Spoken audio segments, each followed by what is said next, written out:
There are three parts to the flute: the head joint, which we'll talk about in a moment in greater detail, the middle joint, which houses the majority of the key mechanism of the instrument, and the foot joint. Before we put the instrument together, I want to talk just briefly about how to find a quality instrument and the importance of having a working instrument. If your instrument is in ill repair or isn't functioning properly, then your success will be limited or hindered. So you want to make sure that when you get your first flute, that it's an instrument that's going to play well for you and respond well. When you're looking for a quality instrument, you want to make sure that you're finding an instrument that has pads that are going to seal properly. If you glance down this flute, you can kind of look underneath the keys to see the pads, and for the most part they look fairly clean. There are no torn pads, there's no gunk or mold growing on the pads.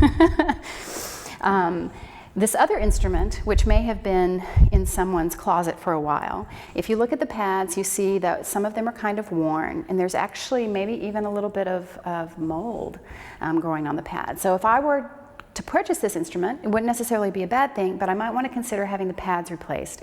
Having the pads seal is the #1 thing that's going to contribute to your experience of success as a flutist. If the pads are not sealing, you'll experience an airy tone, a lack in response. It's just going to create more frustration. So you want to make sure you have an instrument in which the pads seal. Another thing to consider when looking for an instrument is the cork in the head joint. So the head joint basically consists of a tube, a lip plate, a crown, and a cork. There are four primary parts to the head joint. In this head joint, which is I'll talk about later at some point, a really fun one, the cork is very, very tight. You can check the cork by taking your tuning rod. This should be located in your case. It might be wood, it might be made of metal, but it has a little notch on one end. Insert the tuning rod into the head joint, and you want that notch to be right in the middle of the embouchure hole in the lip plate. That's the best placement for the cork that's inside the tubing. If you press a little bit, if you push in, the cork shouldn't move. That means that the cork is sealing tightly. Again, this idea of having a tight seal in your instrument, whether it's the cork or whether it's the pads, is really, really important. If the cork is leaking, your instrument won't respond as well. It will produce an airiness of tone and can also affect intonation. So the cork sealing is really important. So I'll show you an example of an instrument where the cork isn't sealing. So I'm inserting my tuning rod in. I'm looking, and the notch on the tuning rod is actually really high. I'm going to push in just to see what happens. Woo! The cork comes right out of the top. That's really scary. So that means that this cork isn't sealing at all. You may read, or you may have a teacher tell you that you can soak the cork and have it absorb some water and then put it back into the flute. That's a really, really temporary solution. If your cork does something like this, you need to have it replaced. It's a really inexpensive repair, and it's going to really contribute to your success on the instrument. So make sure that you have a working cork. If your cork does do something like this, you'll need to, and if you do decide to soak it, please, please, please do not pull it out through the top of the head joint. The head joint is what we define as tapered. That means that it's slightly narrower at the top than it is at the bottom. If you pull the cork through the smaller end, you can actually damage the head joint. So if you want to pop the cork out, you need to push it down and out. So as mentioned, on this head joint, the line on the tuning rod was slightly toward the crown in the head joint. Ideally, we want that line to be right in the center of the embouchure hole. So the way to lower it, or to lower the cork, is to gently unscrew the crown and then press it in. And then you check the line again. I still have a ways to go. So I'm unscrewing the crown and I'm pushing it again, and I check. Almost to center, I just need a little bit more. There we go. So the line's right in the center. If it's the opposite, if the line is too far toward the open end of the head joint, something like this, then you'll actually have to, if you have a tight sealing cork, use a little bit of muscle to press your tuning rod up into the cork, to move the cork up into the head joint. You'll want to do this with sensitivity and a gentle but firm pressure. But again, ideally, we want that line on the tuning rod to be centered right in the embouchure hole. Let's take just a moment also to talk about dents in the instrument. If you come across a flute, it seems like a bargain, but it has some dents in it. Where those dents are will determine whether or not it's going to be a good instrument for you. For example, this flute has a small dent here on the tubing. This isn't going to have much of an effect, if any, on the way that the instrument plays. It's more of an aesthetic consideration. It may not look as pretty as one that doesn't have a dent, but it doesn't mean that it's not going to serve you well as a beginning model flute. If, however, you have a dent that goes into a tone hole, that could be a real issue, because again, that's going to affect how the pads seal and how the instrument responds. So dents aren't a horrible thing. The flute can be prettier if it doesn't have dents, but the important thing is whether or not those dents are located on a tone hole. If you decide to purchase a flute, there are many, many options available today. Some of the most common considerations are inline versus offset G.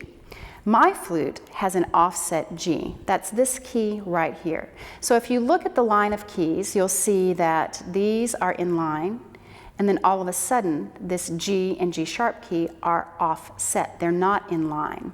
And then the keys, starting with the F sharp key and all the way down, are back in line with the keys at the top. This is becoming more and more fashionable in the flute world. When I was growing up, and I won't tell you when that was, inline flutes were very fashionable. So that meant that these two keys that were offset were actually in line. But that can create some issues with hand position, particularly if you have petite hands. Having that offset G, once we begin working with the hand position and playing position of the instrument, facilitates the ease of technique. It brings those keys closer to the ring and the middle finger. An inline flute, with an inline flute, you'll have to reach further with the ring finger and with the pinky finger. So I highly recommend an offset G unless you're someone with incredibly long spider-like fingers. Otherwise, offset is best. Another consideration that you'll be able to make is regarding the foot joint, whether your foot joint comes with a low B or a low C. You'll see that the low B foot is longer and contains one extra key than the low C foot joint. As a beginning flutist, you probably won't be playing a lot of low Bs. If you're playing second flute in the New World Symphony professionally, you'll need a low B. There are very few pieces, very little repertoire that requires a low B. However, the addition of the length of the tubing here does have an effect on the overall response, intonation, and resonance of the instrument. So my preference is for a low B foot, but having a low C foot joint is just fine too. So if you're purchasing an instrument, I'd go ahead and get the low B. It's not going to cost you anymore. But if you find an instrument to use that has a low C and it's a great deal, by all means, feel free to use it. They're great flutes too. Other considerations are open hole versus closed hole flutes. So my flute here is what is known as open hole. So if you look at these 5 keys, you'll see that they're rings with holes in the middle. On the other flute here, this is a closed hole flute. So all of the key work is closed. Those vents aren't there. A closed hole flute is preferable for someone who has very, very petite fingers, for small hands, where covering the holes might be a little bit of an issue. It's more important as a beginner to develop a sense of relaxed finger technique than to strain in order to cover the holes. That's my own personal recommendation regarding open hole flutes. An open hole flute will, however, as you progress, allow opportunities for special fingerings for venting certain notes in ways to aid with intonation. And it will also help facilitate some extended techniques that are required more and more in our flute repertoire, even in a lot of ensemble repertoire, particularly band repertoire. So the open hole flute may be a little more resonant because of the venting system, the way that the vents work with the open holes. Closed hole is better for someone with really, really petite hands to encourage a relaxed playing position. The last consideration is the type of material that your flute is made of. A lot of flutes today are made of silver, which is a really hardy, sturdy instrument. I think it's quite funny that Boehm, the person who invented the mechanism that we play with, the key system that we play on, loved having a silver flute versus a wooden flute because he could put it in his case and he wouldn't have to take it out again for months. Which I think is just hilarious. I hope that isn't the case with you. I hope that you'll take your flute out every day. But silver doesn't need a lot of maintenance like older wooden flutes did. You would have to oil them and take care of them very regularly. But silver doesn't require that. It's really, really sturdy. It has a brilliant sound. The other materials that you'll potentially be able to consider are nickel.